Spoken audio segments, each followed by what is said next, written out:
All right, Hoodie, it is a Thursday Yes. around the NFL. I have 4 teams listed here, and what I need to see from each of them. I think it's a critical week for these 4 teams. All right, I'm ready. I'm going to start with the Detroit Lions. And this actually comes off the field. This is not something I need to see when I tune in on Sunday, but rather what I need to see over the next calendar week, now to next Thursday. Tune in. Already happening a little bit. A report from a Detroit beat writer yesterday said the Lions reached out to the Jets about, quote, a pass rusher. I'll put the name on it. It's Hassan Reddick after the Aiden Hutchinson injury. This front office under Brad Holmes has been extremely resistant to making trades. Last season, they didn't offer for Montez Sweat, who the Bears wound up with. They didn't offer for Chase Young. Those guys went for a 2nd and 3rd round pick. Yeah. Brad Holmes made it clear in a press availability last season they want to build through the draft. They're worried about the character of the guy that they bring into their room. They have a very strict culture need and culture fit with that organization. I need them to forget about that for a moment, because this year was Super Bowl or bust, and you lost your best defensive player. You got to be willing to part with some draft picks and pick up a difference maker. Okay, if I was a Lions fan and I would call into 97 was the ticket, and I would call in, what I would say is Mike Valenti.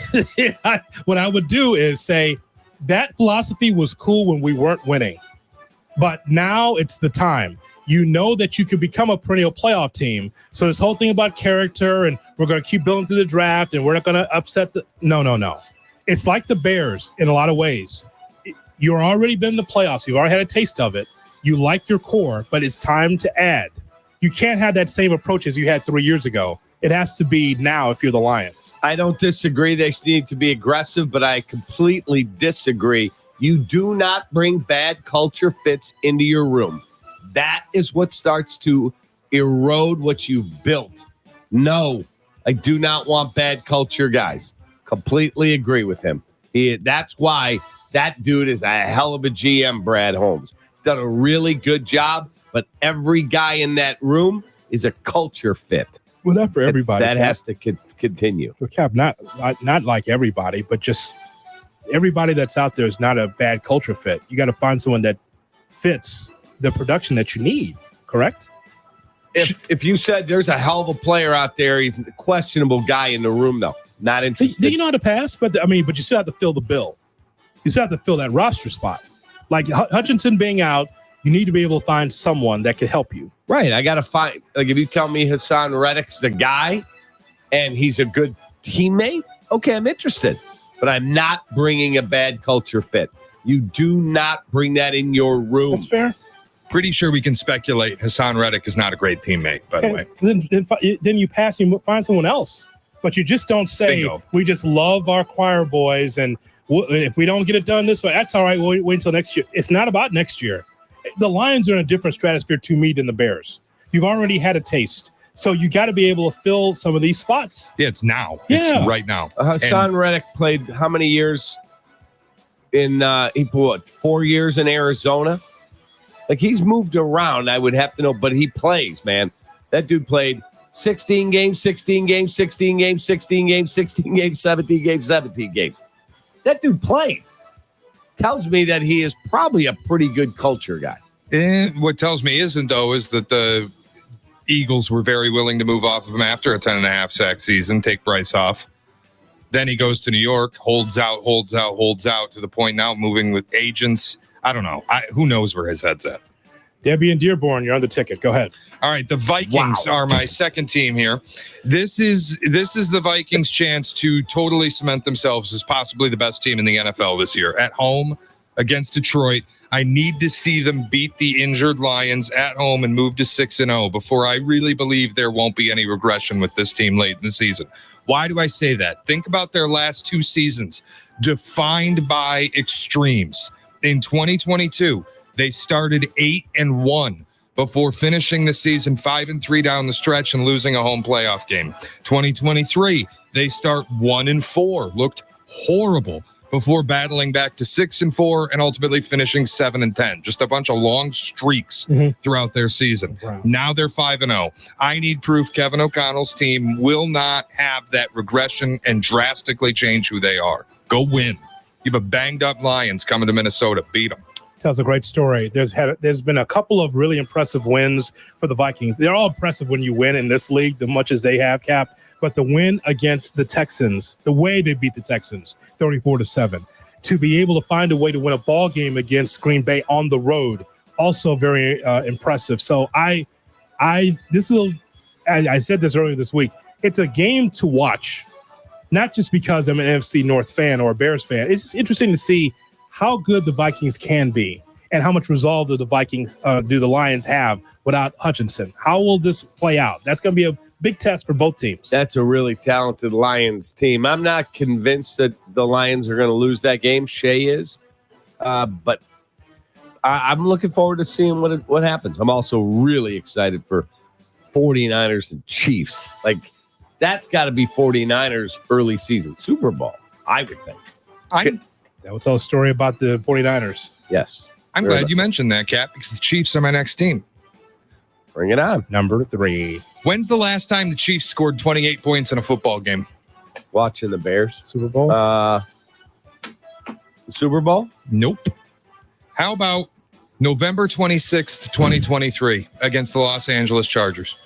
It has been 11 months since the Chiefs scored 28 points in a football game. That's incredible with Kelsey and Mahomes. That's incredible. Here's my challenge to the Chiefs. Score 28 points. San Francisco's not great on defense. They're 13th by efficiency. They're good. They're not great. I need to see this offense wake up a little bit. It has been a long trek of watching them look painfully average. Wow. They're the Golden State Warriors. They don't care about the regular season. They ain't worried about style points, Shay. Just get there Yes, and be healthy. this is how easy it's become, Shay. You are correct. For a team, look, they are not what they were last year, Kansas City. I think it's very clear. That's obvious to everybody's watching. But they're just finding ways to win games. And it's Patrick Mahomes. And even though I think that they should have 4 touchdowns against the 49ers, I think they could be that good. They're just going to try to just get by week after week. And you are correct. Looking at the games that they have won, this winning streak they're on, Cap, it's the defense, because we don't talk enough about the Chiefs' defense. And then look at what they've been able to do. They beat the Ravens, the Bengals, the Falcons, the Chargers, and the Saints. I think they're going to beat the 49ers. I do. I do not. Hoodie, they're very good, clearly, and their defense is dominant. Yes. It's elite. Steve Spagnuolo, one of the best defensive coordinators in the entire league. But do we really believe that you're just going to keep turning this trick and winning every rock fight that you're in? I got to see this offense wake up. Well, the answer is no. No, they will not be able to. But then the postseason happens. I know, and then you just get Mahomes in a 2-minute drill, and you're like, well, we're dead. Let's watch them at the deadline, by the way. Let's see what they do. Let's watch the Chiefs. Take a look. They didn't have Devontae Adams money. Yes, that's too bad, because otherwise you can put another ring on Patrick Mahomes' finger. They got everything going for them. It's not aesthetically pleasing, I know, but still Patrick Mahomes. I'll never bet against him again.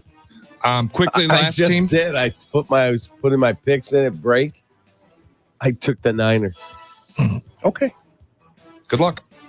I will never bet against Patrick Mahomes getting a point or more again in my life. Nope. I will be on the Chiefs this weekend. Nope. Or I'll just lay off. Last team I need to see something from. We can do this one quickly. It's the Jets. Just show me that trading for Devontae Adams actually meant something, and it wasn't just lipstick on a pig. Because here's my issue. Does Devontae Adams fix the fact that Tyron Smith's a turnstile, a left tackle? No. Does it fix the fact that the rest of your offensive line stinks? No. Does it fix the fact that Hassan Reddick hates your guts? No, and you desperately need an edge rusher. Does it fix the fact that for whatever reason, Sauce Gardner is helmet on, helmet off, helmet on, helmet off, helmet on, helmet off, always on the sideline? No. Should prove to me that getting Devontae Adams actually matters for this team. They have a 1-year future the rest of this year. I don't think it matters. I think they beat the I Steelers. think they beat the Steelers on Sunday Night Football. Yep. Is that Russ? Is that confirmed yet? We're still waiting. Still waiting, It's but it gonna be looks Russ. like it's going to be Russ. That's a loss for the Steelers. Rusty, unsure, no shot. Watch, he'll go out throw over 335 and 5 scores. And- What? and lose. Right. and lose. So I agree, Shay. When it comes to the Jets, you are correct about that. Let's see what that looks like. Adams is in there, but does it sonically work for them? I'm not so sure because of what Shay just laid out. If you watch that last game for the Jets, the offensive line was rickety. It was awful. And Aaron threw for 300, 296. If Aaron didn't have time, and here's the thing, maybe it's me. I haven't seen Aaron run this much in a while, running away from that offensive line.